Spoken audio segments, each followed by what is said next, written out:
उधार बोलना ये चाहता हूँ दिल से আর কি হলো তোমরা আবার নামলা কেন?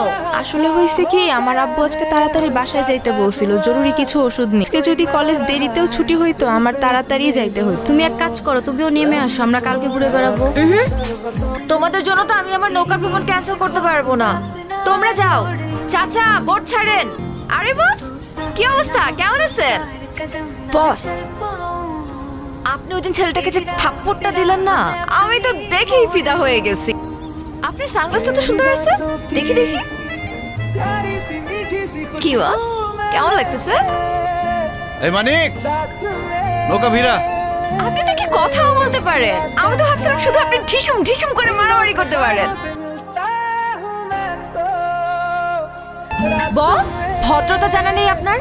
একটা মেয়ে মানুষকে বোট থেকে নামাতে হলে ভদ্রতা করে যে হাতটা বাড়িয়ে দিতে হয় সেটা জানেন না, একাই গটগট করে নেমে চলে যাচ্ছে। কি হলো? রক্ত পড়ছে। আসেন হসপিটালে যেতে হবে। নার্স। আরে জিতু ভাই আপনি কোনো সমস্যা? আপনার হাত কেটে গেছে, অনেকক্ষণ ধরে ব্লিডিং হচ্ছে, একটু ডাক্তার দেখানোর ব্যবস্থা করুন তো। তেমন সিরিয়াস কিছু? আপনি বসেন, আমি অডবয়কে চা দিতে বলতেছি, চলেন। চাচ্চু একা একা খেললে তো হবে না, আঙ্কেলকেও সাথে নিতে হবে খেলতে। আজকে ওর অপারেশনের টাকা পুরোটাই জিতু দিছে। আজকে ও যদি না থাকতো আমরা আমাদের মেয়েকে বাঁচাইতে পারতাম না। আল্লাহ আপনার অনেক ভালো করবো ভাই, অনেক ভালো করবো।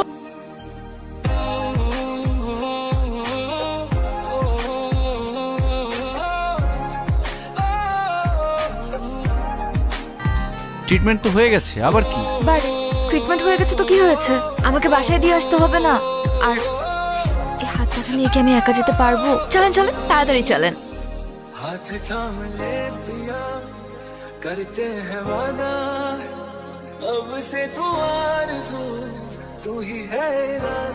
তোরা না আমার ফ্ল্যাটে যাইতে বললাম, গেলি না কেন? আমি যাব না। কেন যাবি না? আমি আজকেই যাবি, আজকেই যাবি তুই। ওই তুই কি চীনা থাপ্পড়টা দিছস না না চীনা থাপ্পড় দিছস? আপনাকে চিনে আমি কি করব? আপনি জানেন আমি কে? কে তুই? আমি জিতুর। জিতুর কি? বল জিতুর কি? আমি জিতুর কি সেটা আপনার জানতে হবে না, আপনি এই মুহূর্তে শিউলির কাছে মাফ চাইবেন। আমার পেছনে কিন্তু জিতু।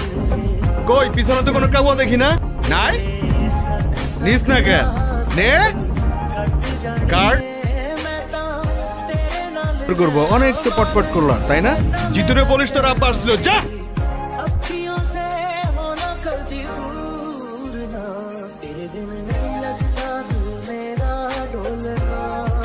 আরে তোর জন্য তো অপেক্ষা করতেছি। খালেদ ভাই জানি আয়। ওই বাইরে হাসপাতালে পাঠানোর ব্যবস্থা কর।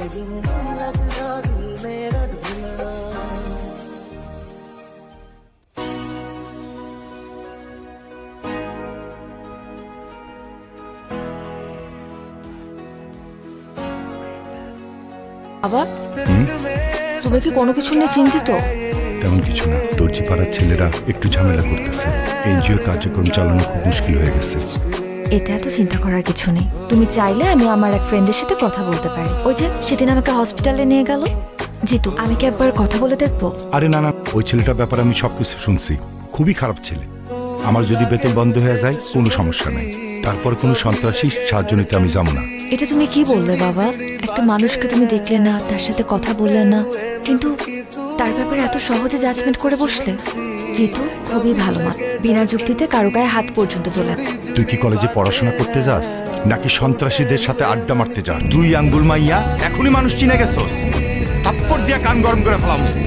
আর এই মরা এলাকায় আমি থাকবো না, দরকার হইলে ট্রান্সফার হইয়া আমি তেঁতুলিয়া চলে যাব। কিরে হাত দিতেছস কেন? আমার পেট ভরে গেছে বাবা। ঈশা কি হয়েছে তোমার? আমি তো কিছুই বুঝতেছি না, আসার পর থেকে তুমি কাঁদতেছো। কেউ কিছু বললে আমাকে নামটা বলার মাইর আমি হাড্ডিগুটি ভেঙে ফেলবো। বাবা বলছে তুমি গুন্ডা সন্ত্রাসী। আরে আঙ্কেল রাগ করে ওই কথা বলছে। বাবা বলছে ট্রান্সফার নিয়ে নিবে, আমি কিভাবে থাকবো তোমাকে ছাড়া? চাইলেই কি যখন তখন ট্রান্সফার নেওয়া যায় নাকি পাগল? এটা নিয়ে মন খারাপ করার কিছু নেই। বাবা আমাকে বকছে, সেটা নিয়ে আমার মন খারাপ হয় নাই জিতু। বাবা যখন বললো যে তোমার থেকে আমাকে অনেক দূরে চলে যেতে হবে, তখনই কেমন যেন একটা ভয় লাগা শুরু করলো। চাইলেই কি তুমি আমার থেকে দূরে যেতে পারবা? তুমি তো আমার অক্সিজেন, অক্সিজেন ছাড়া মানুষ বাঁচে, তোমাকে ছাড়া আমি বাঁচতে পারবো। আর দর্জি পাড়ার ছেলেরা কি ঝামেলা করছে এটা আমি দেখতেছি, দাঁড়াও। কিন্তু দর্জি পাড়ার ছেলেদেরকে বকে দেওয়া তো এর সমাধান না। বাবাকে আমাদের সম্পর্কে কথাটা জানাতে হবে। যেহেতু আমি না একটা বিষয় খুব সেলফিশ, আর সেটা হলো তুমি। আমি শুধু জানি আমার হাসির কারণ হচ্ছে তুমি, আর তুমি আমাকে কখনো হারাতে দেবে না। কংগ্রেচুলেশন রানা ভাই, হেড অফিস আপনার উপর বিশাল খুশি, মেল পাঠাইছে। এই তো ভাই, আল্লাহর রহমতে সার্ভেটা টাইম মতো শেষ। দর্জিপাড়ার যে ছেলেগুলা ডিস্টার্ব করলো না। শুনলাম জিতু নাকি ওই ছেলেদের ডাইকা ইচ্ছা মতো থাপড়াই। আর থাপড়াইবো না কেন ভাই, আপনি তো যেই সই লোক না। জিতুর হবু শ্বশুর বইলা কথা, আপনি ভাই আইসাই একটা বাজি মাইরা দিচ্ছেন করছেন ভাই একটা। আসসালামু আলাইকুম জিতু সাহেব, আপনার সঙ্গে আমার একটু কথা ছিল। আপনি আমাকে খবর দিতেন, আমি আপনার বাসায় চলে আসতাম।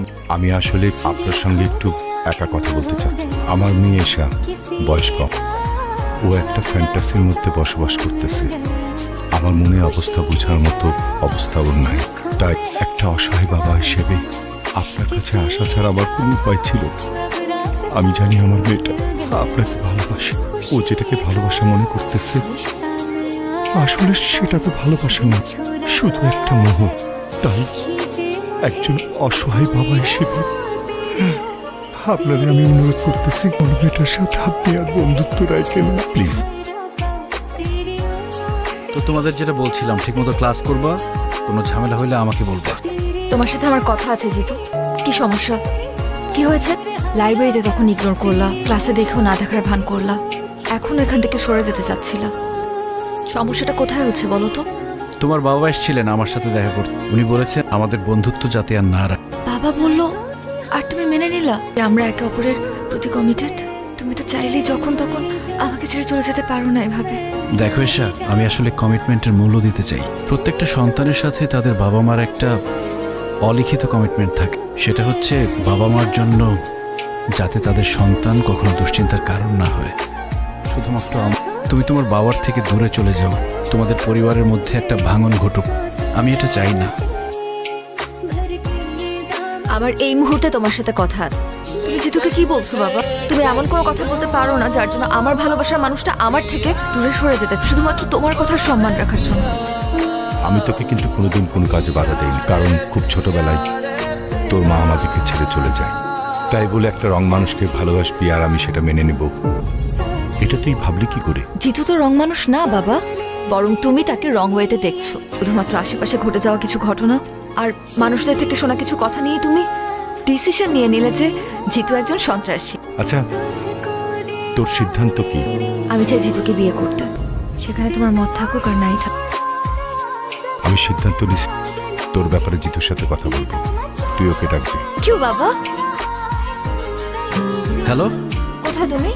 এই তো। তুমি আমাদের বাসায় চলে আসো, বাবা তোমার সাথে আমাদের ব্যাপারে কথা বলতে চায়। এখন? এখনই আসতে হবে। ঠিক আছে, আসতেছি।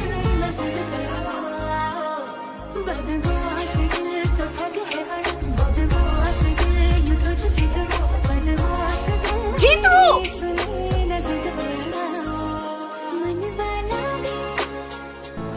জিতুকে আজকে আমার বাসায় পাওয়া যাবে।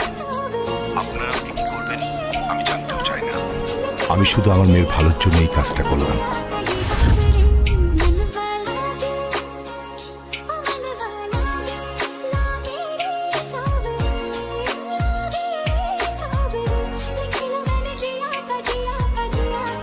মারে, আমার উপরে কষ্ট রাখিস।